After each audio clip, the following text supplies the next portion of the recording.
Welcome to Know What's in Your Environment, a video blog series where we answer questions about environmental concerns, specifically harmful metals. I first want to state I'm not a doctor. I'm simply an environmental inspector who uses an XRF, X-ray fluorescence analyzer, to look for heavy metals such as lead, cadmium, arsenic, mercury, among others, in virtually anything. Today's question. My 5-year-old child was diagnosed with an elevated blood lead level.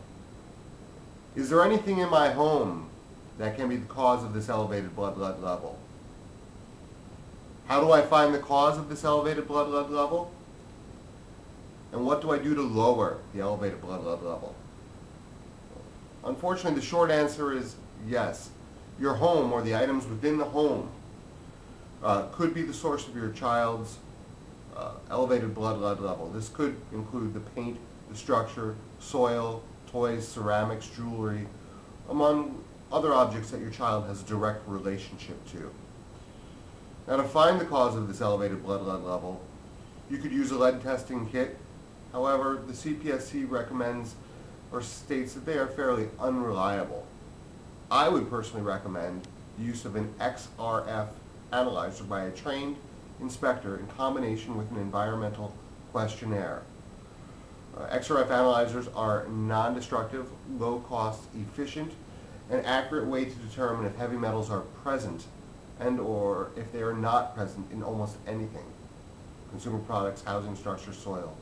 They're easy to use, handheld, portable, and are the desired testing source to determine if lead is present in a HUD lead inspection by Housing and Urban Development, or HUD.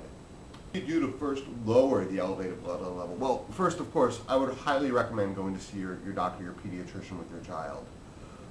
But by performing an environmental inspection in tune with a health questionnaire to understand relationships, it would be fairly easy to determine if lead is found in the child's environment. But not only by using an XRF can we determine lead, we can determine many other potentially harmful toxicants or other metals. The best course of action is to try and mitigate the exposure to these heavy metals, lead, as much as possible. If lead is actually found in the home, for example, it's found in the paint, the paint's cracked, chipped, and peeling, I'd immediately recommend that you repaint over to prevent any dust from forming, because dust is unfortunately the most problematic cause for elevated blood lead levels. If dust is present, I would highly recommend a quick wet wipe and vacuum. And if vacuuming is needed and you do not have a dust sensor, it's recommended to do 8 times in one area. If lead's found in consumer products, the simple act of removing these from your child's environment will help to mitigate harm. If you can mitigate exposure, you will reduce the potential harm.